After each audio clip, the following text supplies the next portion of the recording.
Good morning, everybody. Thank you so much for the opportunity. My name is Simone Walker, and I'm currently the Executive Director that looks after the new reform that's occurring in family and community services that is a complete reform, a $500 million reform of our child protection system. But I thought I needed to give you a bit of a view about what we do in the child protection system, and it's funny being the government person that comes up on the stage after the last couple of speakers, but I promise we have very little to do with tax regulation.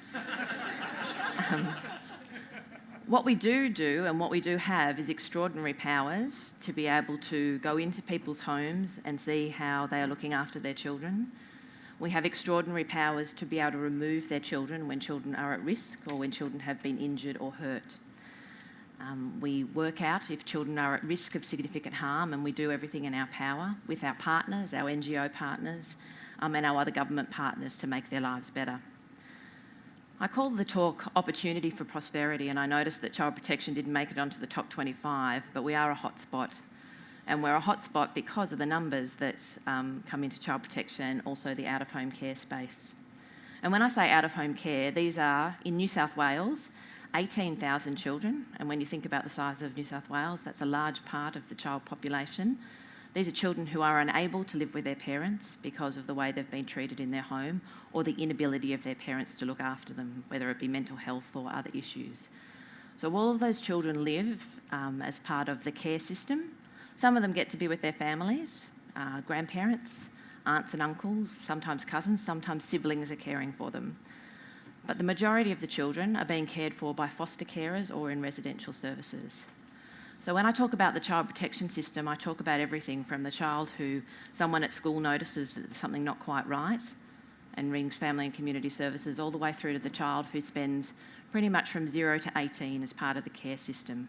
And that's a complete system and a huge group of children that we look after. And I do need to say at this point, especially for the land that we're standing on, that 33% of those children in out-of-home care or foster care are Aboriginal children, which, when you talk about a reform process, if that doesn't give an absolute moral imperative for us to completely rethink the design strategy of the child protection system, I don't know what does, because those children and those communities deserve better than we're currently able to give them. So the child protection system is a complex one. And we've had a couple of opportunities come our way in family and community services. We've recently had a large amount of legislative change, which means that we can do things very differently. We've had significant policy change, and we also, as I said, have a $5 million reform opportunity over the next 5 years, which is very significant for us. The point of difference about this reform is that, because we've had multiple previous reforms, as does everyone in government, is that this reform comes on the back of positivity. Normally our reforms come on the back of a series of very significant child deaths, usually that have been in the media, that then either lead to a special commission or in some cases a royal commission. And that has been the story of our reform picture. And when that's the start of your reform, often design and design thinking and thinking about prosperity is not where you're going. Whereas we really have this opportunity to think about, from a positive space, how we can work differently.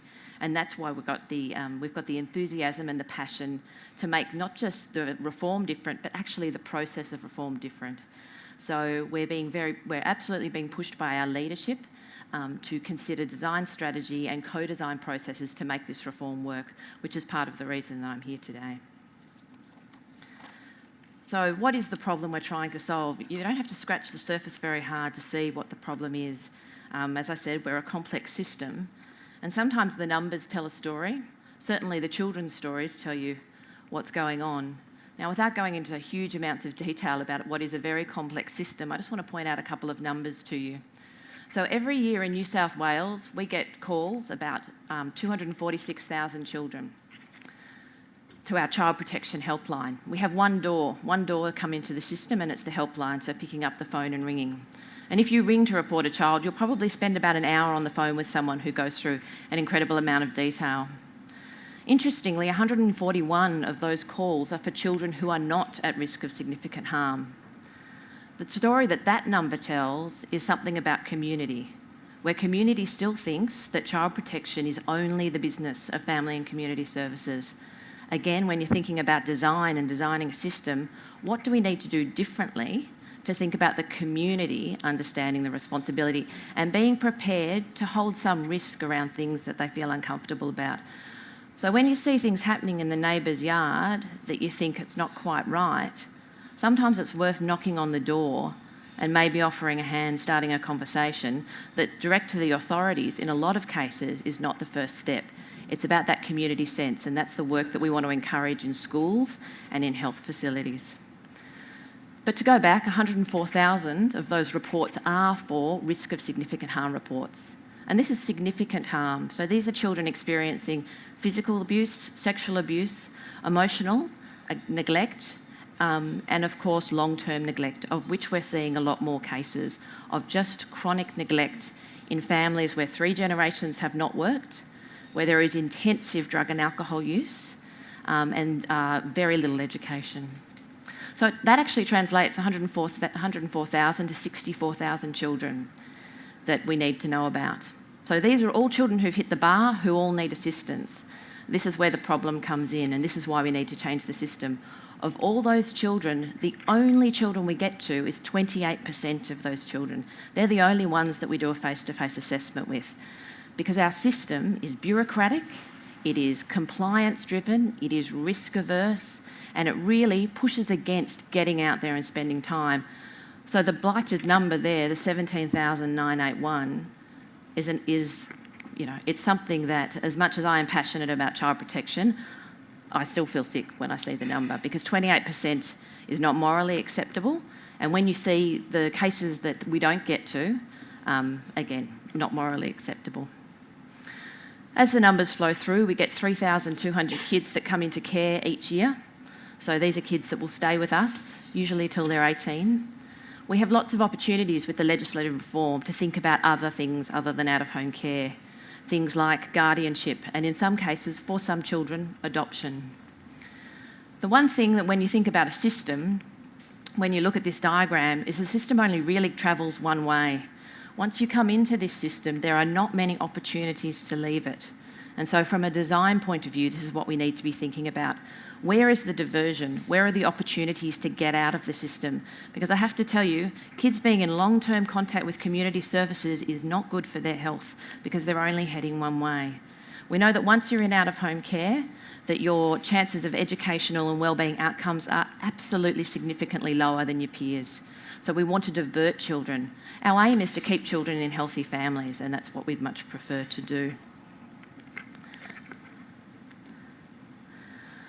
So with this reform, we need to think about what's going to be different this time. As I said, we've had a series of reforms through community services and family and community services time after time. I think this time it's all about us being better prepared because it's come from a positive position. It's thinking about what can we measure. Typically in human services, measurement is very poor. It is very hard to measure outcomes. We spend a lot of time in the output space, and we want to get to a better space where we understand what happens for children.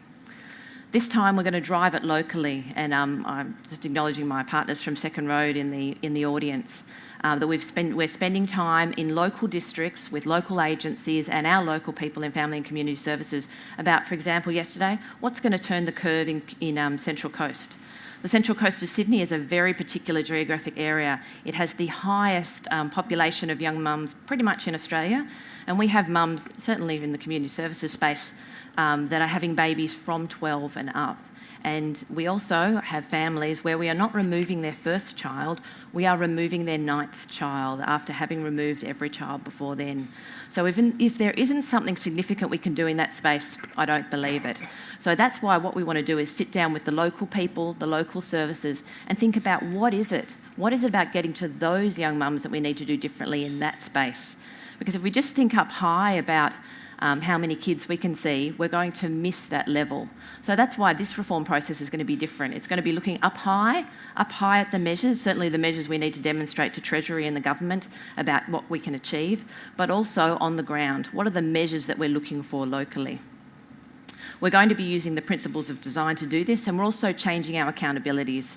So often what we have done in family and community services is find a problem. Within 5 minutes, we find a strategy to hopefully solve that problem. We go and do it. We don't really measure the beginning. We don't really measure the end.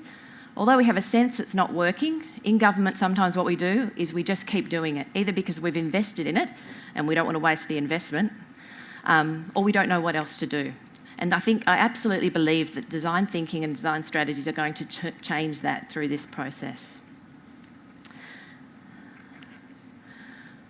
So as I mentioned, we're going to use co-design to think about reforms, and again, acknowledgement to my partners in the room who are very good at creating pictorial views of the work that we do. So often we can tell you the story of the numbers or the experience of the children, but for our own staff to be able to see, this is the point where we determine the intent. This is the point where we work out our focus question and what is it that we want to change. And what I really want to change in the system is to make the system cohesive. So that the bits and pieces work together. So local teams have authority, they have responsibility to be able to make changes. They know their own populations well enough, for example, the young mums, to be able to know where to tap into those young people. Local implementation means that we can leverage better. In New South Wales, there is a drive towards decisions being made more locally, and that's happening in the health, the education, and our systems. So that's where local solutions get made on the ground. And also, we will be holding all the individual districts to performance targets because we need to drive that level of accountability.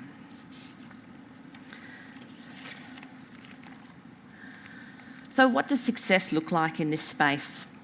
There's a number of things. As I said, we've got a range of output measures, how many more children we can see. We've got a commitment that we're going to see not 28% of those children, that by 2016 we're going to see 40%. Again, the question, is that good enough?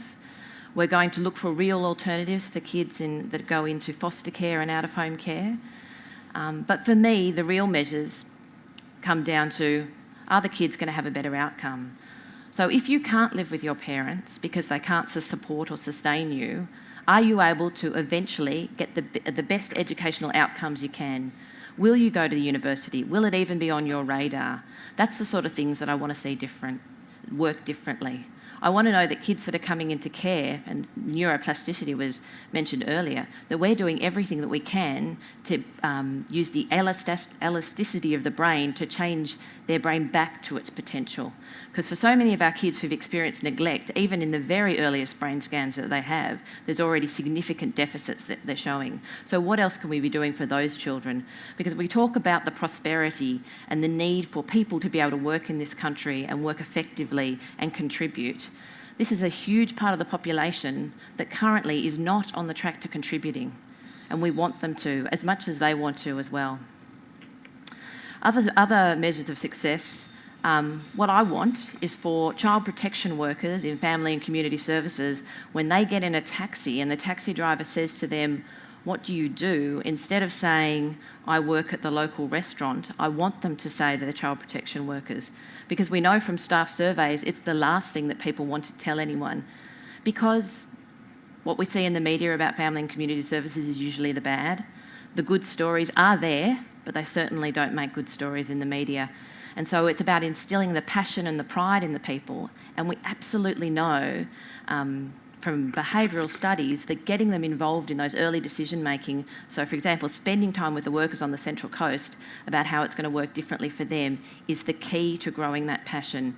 That we want this to be an organisation, not that we're growing in numbers of children, but that we're growing in numbers of skills and capacity of workers that want to be a part of this reform and this process. So I'm hoping in a couple of years I'll be able to come back to you and talk to you about what the design process looked like and the curve that we managed to turn. But I think seeing the system as a whole, thinking about the design process that we want to do and driving this as a true system reform rather than a range of problems that we want to find solutions to is the key to our success. So thank you very much.